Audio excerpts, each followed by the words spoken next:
में सीखा था कि शॉपिफाई पार्टनर क्या है और उसका है ना ये सारे जो डैशबोर्ड है वो कैसे काम करते हैं और क्या क्या उसके फीचर्स हैं। ठीक है। आज हम क्या कवर कर रहे हैं, इसमें कवर कर रहे हैं कि हम लोग है ना वेब डिजाइनिंग जो करते हैं, स्टोर्स बनाते हैं, उसे स्टोर क्रिएशन होता है। ठीक है। तो वो कैसे बनाना है आपको और वो कितने इसमें कर सकते हो। तो इसमें अभी तक कोई रेंज नहीं है, आप 100 बना दो, 200 बना दो, जितने भी आप बना सकते हो उतने बनाओ।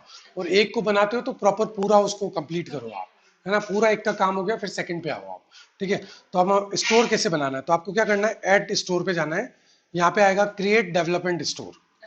जैसे ही आप इसको क्लिक करोगे तो यहाँ पे आपको एक डिटेल्स मांगेगा। ठीक है। डेवलपमेंट स्टोर यूज किस किस चीज के लिए बना रहे हो। Create a store for a client, किसी क्लाइंट के लिए आप बना रहे हो कि आपने कोई प्रोजेक्ट ले लिया है और उस क्लाइंट के लिए आपको बना के देना है। अगर उसके लिए बना रहे हो तो आप ओनरशिप उसके ना ट्रांसफर कर सकते हो। You will be able to transfer ownership and earn commission, यहाँ क्लियरली लिखा हुआ है। ठीक है ना। तो फर्स्ट फीचर तो ये।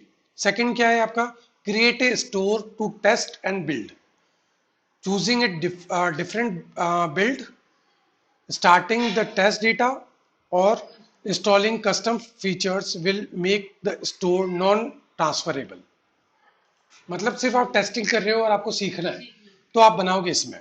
लेकिन ऐसा स्टोर बना रहे हो किसी क्लाइंट के लिए जिसको आप ट्रांसफर कर सकते हो, सेल कर सकते हो, बेच सकते हो, वो अगर बना रहे हो तो आप इस पर बनाओगे। तो अगर आपको टेस्टिंग करनी है, सीखना है, तो आप इसको सेलेक्ट करके फिर कंटिन्यू करोगे। तो हम अभी जो बना रहे हैं वो कर रहे हैं create a store for a client. ठीक है। हम उसको बनाएंगे और सेल करेंगे। अब स्टोर नेम आपको है ना एक डॉट पेड ले रहे हैं, उसके अंदर है ना सारी आपको जब भी कुछ भी आप बनाते हो स्टोर, तो उसका डेटा आपके पास तैयार होना चाहिए। स्टोर का नाम क्या रहेगा, स्टोर का यूआरएल क्या रखना चाहते हो आप, कौन सी कंट्री में करना चाहते हो। ठीक है। फिर नीचे की जो भी डिटेल। तो अभी हम स्टोर का नाम रखने वाले हैं शॉपर्स टू बाय, जो हमने बनाया था हम वो टेस्ट का कर रहे हैं।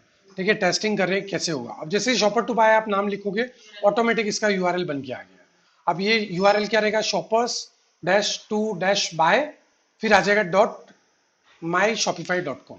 तो आपका टेम्परेरी यूआरएल बन के रेडी हो जाएगा, जैसे हमने इसका बनाया हुआ था ये वाले स्टोर का। तो आपका स्टोर आप देखोगे ऊपर आपको यूआरएल आ जाएगा, top dash fashion dot dash shop dash brand dot my Shopify dot com. ये कहाँ से आया है, ये आया है यहाँ से। जब आप स्टोर का नाम डालोगे ऑटोमेटिक यूआरएल आ जाएगा। यूआरएल में भी आपको और कुछ चेंजेस करने हैं तो आप चेंजेस के लिए ऊपर नाम लिखोगे, वो यूआरएल ऑटोमेटिक वो ले लेगा। ठीक है। तो बाय स्टोर नाम रख दिया आपने, तो ये ऑटोमेटिक नीचे यूआरएल बना देगा। ठीक है। तो आपको यहाँ पे नाम रखना है कि आप क्या नाम रखना चाह रहे हो। तो मैं लिख रहा हूँ शॉपर्स टू बाय स्टोर। ठीक है। ये वाला रख दिया। अब आपको कौन सी लोकेशन पे आपको रखना है ये, कि आपको कौन से प्रोडक्ट डालने वाले हो। सबसे पहले आपका प्लानिंग होना चाहिए आप प्रोडक्ट कौन से डाल रहे हो उसमें। अगर इंडियन कम्युनिटी के हिसाब से डाल रहे हो कि इंडिया में सेल करना है, यूएस कम्युनिटी के लिए डालना चाहते हो कि यूएस में प्रोडक्ट सेल होने चाहिए, तो वैसे प्रोडक्ट लेंगे हम लोग। ठीक है। तो जो भी प्राइस रखना चाहते हो, जहाँ पे आप डिलीवरी देना चाहते हो, जहाँ का स्टोर लोकेशन रखना चाहते हो, वो लोकेशन आप यहाँ रखोगे। यहाँ लिखा है where is the business located, तो इंडिया। अगर आप यूएस के लिए स्टोर बनाना चाहते हो तो यूएस करोगे, यूनाइटेड स्टेट। ठीक है। हम बना रहे हैं यूनाइटेड स्टेट के लिए। ठीक है। तो हम इसका नाम डाल देंगे, यहाँ पे डाल देंगे लोकेशन यूनाइटेड स्टेट। ठीक है। फिर आ रहा है does this merchant operate a brick और mortar store, you will uh, you will use this insight to help your support your client and earn your referral bonus। तो ये रेफरल का आ गया। तो आप रेफरल बोनस से अर्न करना चाहते हो, उसके लिए सपोर्ट देना चाहते हो कोई, तो यस करना है इसको। अगर नो करना चाहते हो तो आप नो कर दो।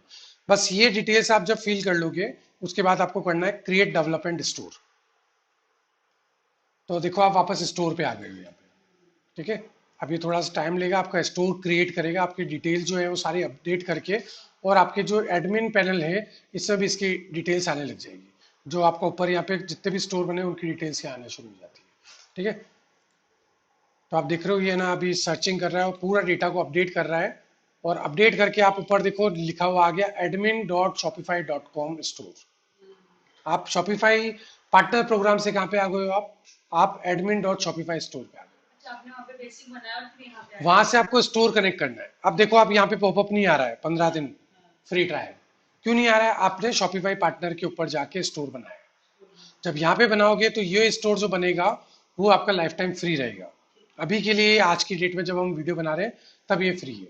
आगे अगर ये शॉपिफाई इसके चार्जेस करता है तो अलग बात है। अब यहाँ देखो पहले एक स्टोर बना हुआ आ रहा था, सेकंड स्टोर भी आ गया, shoppers to buy store. Development पे हमने चूज किया था डेवलपमेंट। यहाँ से एक्सेस एक्शन अचीव में डालना है इसको, ट्रांसफर ओनरशिप। ये जब आपकी वेब डिजाइनिंग आप एडमिन पैनल से कंप्लीट कर लोगे, क्योंकि इसमें कोई कस्टमाइजेशन वाला प्रोग्राम नहीं है, सिर्फ स्टोर बनाने का है। आपको कस्टमाइजेशन करना है वो admin.shopify.com पे जाके करना है उसको, ठीक है। तो आपने कनेक्ट कर लिया। अगर वो आपका जो वेबसाइट है ये पूरी बन गई है, बनने के बाद में आपको उसको किसी को ओनरशिप ट्रांसफर करनी है, तो यहाँ से ओनरशिप ट्रांसफर होगी। उसके बाद ओनरशिप आपके पास नहीं रहेगी। अगर सेल कर रहे हो तो आप उसके पैसे ले रहे हो, फिर ओनरशिप उसकी हो जाएगी, वो ओनर हो जाएगा।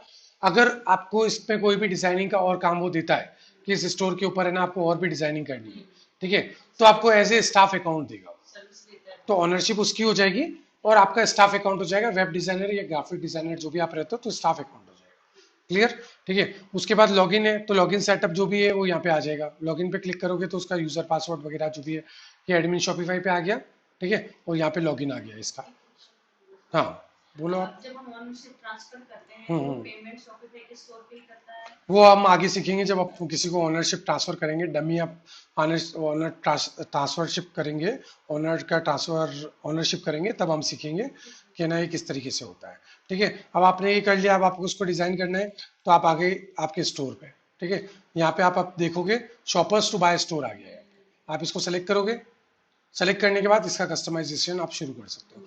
ऐसे ही आपने 100 ऑफ स्टोर्स यहाँ पे क्रिएट कर लिए, तो आपका जो ये ड्रॉप डाउन आएगा यहाँ पे आपका एडमिन पैनल के अंदर, तो उसका डैशबोर्ड आएगा, इसमें सारे स्टोर दिखाने लग जाएगा ड्रॉप डाउन, ठीक है। उसको आपको कस्टमाइजेशन स्टार्ट करना है।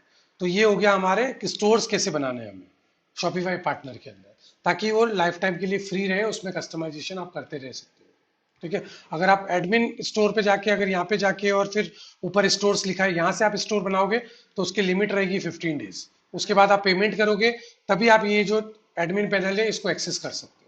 उसके बाद आपके पास एक्सेस नहीं रहेगा, ना तो सेटिंग्स का ना और किसी का। जब तक पेमेंट नहीं करोगे तब तक नहीं बनेगा। लेकिन शॉपिफाई पार्टनर से जब आप स्टोर क्रिएट करते हो तो वो आपका फ्री रहेगा, आप कभी भी कस्टमाइजेशन करो, जब तक ओनरशिप ट्रांसफर नहीं करते हो तब तक, ठीक है। तो फिर आगे का प्रोसेस अपना वही आ जाता है, आपको ऑनलाइन स्टोर पे आओगे और आपका कस्टमाइजेशन आपको शुरू करना है। सबसे पहला स्टेप वही रहेगा, आपको थीम सेलेक्ट करनी है। तो ऑटोमेटिक है ना, इसमें जब भी थीम होगी वो डाउन थीम है, वो ऑटोमेटिक है ना सेलेक्टेड रहेगी, ठीक है। फिर उसको आपको कस्टमाइजेशन शुरू करना है। आपको थीम को चेंज करनी तो आप नीचे से यहाँ से कर सकते हो, ठीक है। फिर कस्टमाइजेशन पे आप क्लिक करोगे तो ना कस्टमाइजेशन ना आप अंदर ही कर सकते हो, ठीक है। तो इस तरीके से आपको फिर कस्टमाइजेशन शुरू करना है, ठीक है। तो नेक्स्ट वीडियो में हम सीखेंगे वापस से कि इसका होम पेज सेटअप कैसे करना है यहाँ पे, और आगे के पेजेस कैसे बनाना है।